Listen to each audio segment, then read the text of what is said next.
배우해양 이 코로나19가 또다시 급속도로 확산되고 있습니다. 신규 확진자 숫자가 연일 7만 명대를 기록하고 있고 일주일 단위로 확진자가 2배로 증가하는 더블링이 3주째 이어지는 중입니다. 특히 전파력과 면역 회피성이 강한 BA.5 변이까지 빠르게 유행하고 있습니다. 전문가들은 앞으로 하루 확진자 숫자가 30만 명에 달할 수 있다고 경고합니다. 아주 심각한 국면입니다.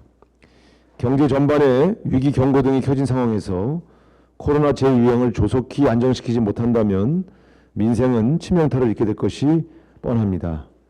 방역 강화와 민생 안정에 정부의 역량을 총 집중해야 할 때입니다. 근데 걱정스러운 것은 윤석열 정부의 방역 대책이 대단히 미흡하다 하는 점입니다. 과학 방역을 하겠다고 큰 소리 치더니 결과적으로는 국민들에게 각자 알아서 살아나라는 그런 각자 도생 방역이 되고 말았습니다. 그래서 더불어민주당 입장에서는 TF팀을 만들어서 더불어민주당 차원의 대책을 좀 강구해야 되겠다 하는 그런 필요성을 느끼게 돼서 오늘 TF를 발족하게 되었습니다. 코로나19 재유행 대책 TF를 중심으로 방역 대책을 검토하고 중장기적인 정책 대안 마련에도 힘을 쏟도록 하겠습니다. 우리 큰 역할을 맡아주신 남인순 단장님과 여러 의원님들에게 감사드립니다. 효과적인 논의를 기대하겠습니다. 이상입니다. 네, 반갑습니다. 코로나19 재유행 대책 TF 단장을 맡은 남인순 의원입니다. 국민의 생명과 건강보다 더 소중한 것은 없습니다. 더불어민주당은 책임 있는 민생 정당으로서 코로나19 재유행에 적극 대응하여 국민의 생명과 건강을 지키기 위해서 TF를 구성하였습니다. 앞으로 TF는 코로나19 재유행 대응 방안을 마련하는 한편 윤석열 정부 대응의 미비점을 점검하고 또 장기화 및 반복되는 감염병에 대한 의료 및 방역 대안을 마련하는 데 심혈을 기울이도록 하겠습니다. 윤석열 대통령과 방역 당국이 과학 방역 타령만 하면서 코로나 확산 규모나 확진자 발생 추계가 정확하지 못했고 또 자율과 책임에 기반한 과학 방역이라는 정책 기조 아래 코로나 확진자의 자가격리 생활지원금과 지원 대상을 축소하고 개인에게 재택 치료비 부담을 전가하는 등 안일하게 대응함으로써 코로나 재확산에 속수무책이라는 비판이 거센 상황입니다. 세계보건기구는 코로나 팬데믹 통제에 지름길은 없으며 과학과 연대만이 코로나에 효과적이라고 제안한 바가 있습니다.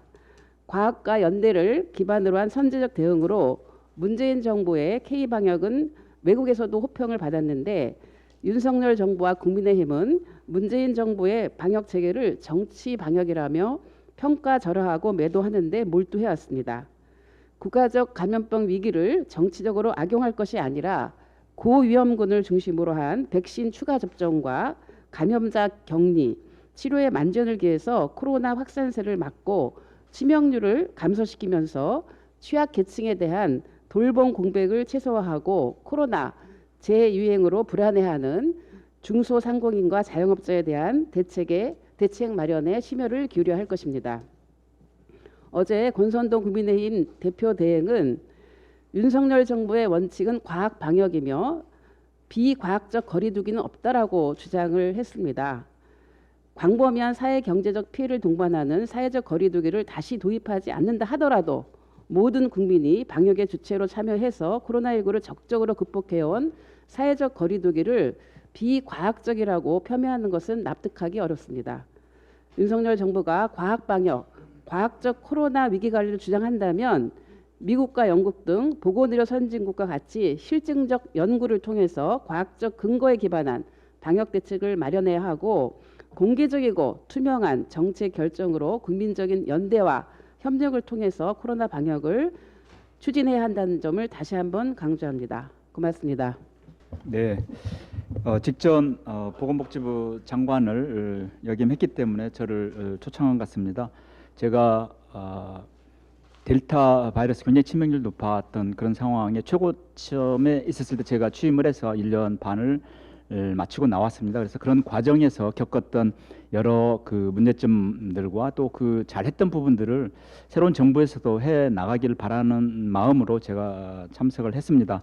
제가 최근에 이제 쭉 그 현재 정부의 방역 대책을 보면서 느낀 점은 첫 번째로는 질병청이 이 국가 주도로 하는 게 지속 가능하지 않다. 통제로서는 가능하지 않다. 이런 얘기를 질병청장이 얘기를 했는데요. 이건 굉장히 그 질병청의 출범의 어떤 목표에 반하는 얘기라고 생각이 됩니다. 컨트롤 타워로서 질병청을 복지부의 외청으로 독립시킨 것은 그만큼 전문성을 갖고 대응하자고 하는 거였는데 지속 가능하지 않다 하는 것은 아까 남인순 단장이 말씀을 주셨지만 여러 이제 경제적, 재정적인 뒷받침이 안 돼서 이제 그런 말씀을 하셨는지 모르겠는데 그런 부분들은 총리 주재 중대본 회의에서 충분히 논의해가지고 범정부적인 협력을 이끌어내야 합니다. 질병청의 역할은 감염병을 대응을 해서 국가가 존립하도록 국민이 건강하고 안전하게 생활할 수 있도록 하는 게 그 기관의 목적이 있다고 생각이 됩니다. 따라서 질병청은 중수본 복지부와 함께 이 부분에 대해서 조금 더 그 고민하고 노력을 해주셔야 할 걸로 생각이 됩니다. 또 하나는 병상 확보 문제입니다.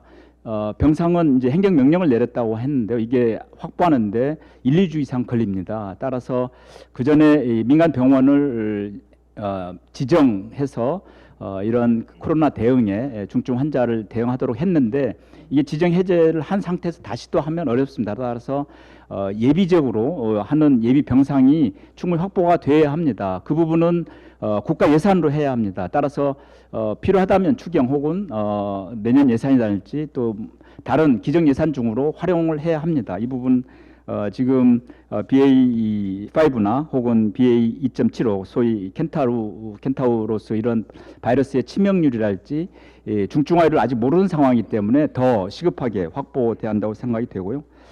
또 하나는 이제 자율 방역이라고 지금 표현이 되고 있는데요.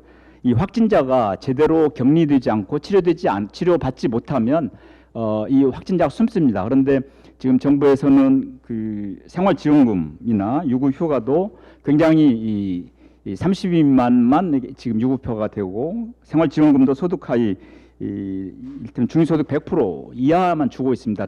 따라서 그 나머지 부분들에 대해서는 그러면 걸려도 생업을 종사해야 하기 때문에 쉬지 못하고 나갈 수밖에 없습니다. 따라서 아프면 쉴 수 있도록 하는 걸 국가가 챙겨줘야 합니다. 이 부분들은 새 정부에서도 아까 단장님도 말씀을 주셨지만 좀 긴밀하게 좀 협의를 해서 좀 확보가 될 수 있도록 해야 합니다. 따라서 이런 출근하고 또 영업장에서 감염이 되면 그게 또 확산이 됩니다. 우리가 대표적으로 볼 수 있는 게 전주의 모 학교에서 이제 수학여행을 갔는데 150여 명이 되는 학생들이 감염이 됐거든요. 이제 그런 집단 감염을 이런 회사나 또 영업장에서 발생하지 않도록 학교 이런 데서 발생하지 않도록 조금 더 신경을 써야 하지 않을까 싶습니다. 네, 이상입니다. 예, 감사합니다. 이학교실 교수님의 모두 발언이 있겠습니다. 네, 안녕하십니까. 저는 그 과학 방역의 문제와 백신 피해 보상 문제 두 가지에 대해서 말씀을 드리려고 합니다. 새 정부가 과학 방역을 기치로 내세우고 최근 이제 코로나19 재유행 대책을 내놨는데 사실은 그 안에 과학적 근거에 기반한 방역 대책이라고 할 만한 것들을 좀 찾아보기 어렵습니다. 대표적인 게 이제 50대에서의 4차 접종을 권고했는데 50대에서 4차 접종의 이득과 부작용의 피해를 동시에 고려해서 50대에서 접종을 받으면 국민들이 어느 정도의 이득을 종합적으로 기대할 수 있는지에 대한 근거를 정부가 제시하지 못하고 있습니다. 근거로 제시한 그 4차 접종의 효과에 대한 근거로 제시한 것은 요양원, 요양병원 등의 노인들의 4차 접종 결과를 제시했는데 그것도 그나마도 한 달만 지나면 감염 예방 효과가 10% 이하로 떨어지는 결과를 제시하면서 4차 접종을 국민들에게 받으라고 하는 것은 좀 억지가 아닌가라는 생각이 듭니다. 그래서 이제라도 그 백신의 효과를 체계적으로 평가할 수 있는 백신 코호트, 이것은 이제 선진국에서는 오래전부터 굉장히 여러 가지 코호트를 만들어서 지속적으로 연구를 해오고 있습니다. 그래서 그런 과학적 근거를 생성할 수 있는 연구를 하고 그것을 기반으로 한 방역 대책을 해야 이게 제대로 된 과학 방역이 아닐까라는 생각입니다.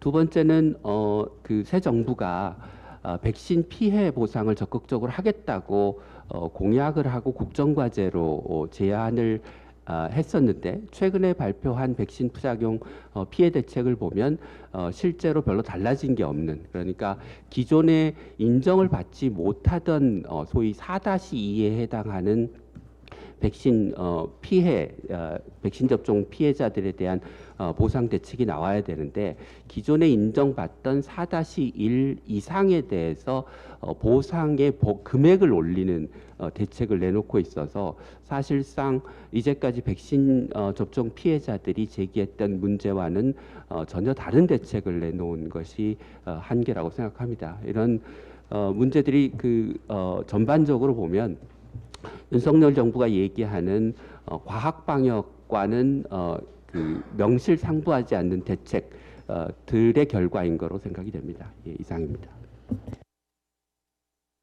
감사.